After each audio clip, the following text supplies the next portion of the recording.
நெல்லை connect சார்பாக அகிலாண்டம் இந்த நாய் விஷயம் நம்ம ரீல் போட ஆரம்பிச்சதுல இருந்து நிறைய விஷயங்கள் நீங்க பாத்தீங்க. பட் இன்னைக்கு பாத்தீங்கன்னா நான் அந்த லா ஆஃப் அட்ராக்ஷன் ஒரு நல்ல விஷயத்தை எடுக்கும்போது அதுல உள்ள விஷயங்கள்லாம் வெளியில வரும், வந்து ஒரு சொல்யூஷன் வரும்னு சொன்ன மாதிரி இன்னைக்கு பாத்தீங்கன்னா இந்தியா ஃபுல் இன்னைக்கு பேசுறது வந்து அந்த சுப்ரீம் கோர்ட்டுடைய ஆர்டர்.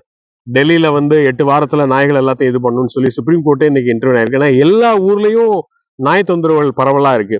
நீங்க பாத்தீங்கன்னா 2 போட்டோ போட்டிருக்கேன். ஒன்னு ஏர்போர்ட், சென்னை ஏர்போர்ட் காலைல 2:30 மணிக்கு நான் வந்து என்னுடைய நெஃப்யூவை லண்டன்ல ஏத்தி விட போகும்போது அங்கேயும் நாய் இருக்கு. பல கோடி ரூபாய், பல லட்சம் கோடி செலவழிச்ச ஏர்போர்ட்லயே நாய் இருக்கு. எக்மோர்ல ஒரு 3-4 இடத்துல நான் எடுத்திருக்கேன். நான் வந்தே பாரத் ட்ரெயின்ல வர்றதுக்கு முன்னாடி அந்த போட்டோ எடுத்திருக்கேன். அதையும் நீங்க பாருங்க. இப்ப 11/8/2025 ஒரு மிகப்பெரிய நியூஸ் வந்திருக்கு. 19-year-old dies of suspected rabies a year after dog bite. மீனாட்சிங்கிற குடியாத்தலத்துல உள்ள மீனாட்சிங்கிற அந்த சின்ன பொண்ணு 19 வயசு உள்ள பொண்ணுக்கு நாய் கடிச்சிருக்கு. ஒரு வருஷத்துக்கு முன்னாடி போன அக்டோபர் 11th அவருக்கு 10 இடத்துல கடிச்சிருக்கு. அதுக்கு ட்ரீட்மெண்ட் கொடுத்துருக்காங்க. ஆனா சடனா ஆகஸ்ட் 6th வந்து கையில எல்லாம் வந்து ஒரு வெடிப்பு மாதிரி வந்து உடனே ஆஸ்பத்திரியில சேர்த்திருக்காங்க வெள்ளூர்ல. அங்க வந்து ட்ரீட்மெண்ட் பலனளிக்காம இறந்துட்டாங்க.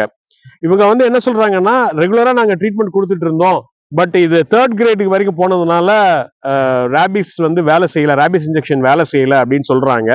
பட் ஆனா அந்த பொண்ணுடைய பெற்றோர்கள் என்ன சொல்றாங்கன்னா, இல்ல இவங்க 3 டோஸ் தான் கொடுத்தாங்க, அதுக்கப்புறம் எதுவுமே ட்ரீட்மெண்ட் பண்ணல அப்படின்னு சொல்றாங்க. பேப்பர்ல என்ன எழுதியிருக்காங்கன்னா, அந்த dean of government medical college doctor Rohini for confirmation of the cause of death went unanswered. அந்த டீன் வந்து இந்த கொஸ்டினுக்கு ஆன்சர் பண்ணல அப்படிங்கிற விஷயத்தை இதுல போட்டிருக்காங்க. சோ நாய் கடிங்கிறது இன்னைக்கு இந்தியால எல்லா இடத்துலயும் பேசக்கூடிய விஷயம் ஆயிடுச்சு. அது வந்து நாயை வந்து கருணை கொலை பண்ணலாமா அல்லது இந்த நாய்களை வந்து ஒரு இடத்துல பிடிச்சி போடலாமாங்கிறதெல்லாம் நீங்க அடுத்த பதிவுல பாருங்க. கோர்ட்டுடைய ஆர்டர்ஸ் நிறைய எடுத்து வச்சிருக்கோம். அந்த கோர்ட்டுடைய ஆர்டர்ஸையும் நம்ம டிஸ்கஸ் பண்ண போறோம். ரொம்ப சந்தோஷம். 50,000 வியூஸ் கிராஸ் ஆயிடுச்சு இந்த நாயை சம்பந்தப்பட்ட ரீல்ஸை போட்டோன்னே. இது விஷயத்தை எடுத்த சிறுசாதான் நம்ம எடுத்தோம். இன்னைக்கு பாத்தீங்கன்னா இது வந்து ஒரு நல்ல சொல்யூஷனுக்கு வரக்கூடிய ஒரு சூழல் உருவாயிடுச்சு. நன்றி, வணக்கம். நெல்லை கனெக்ட் சார்பா அகிலாண்டம். சப்ஸ்கிரைப் பண்ணுங்க, உங்க ஃப்ரெண்ட்ஸ்ட ஷேர் பண்ணுங்க.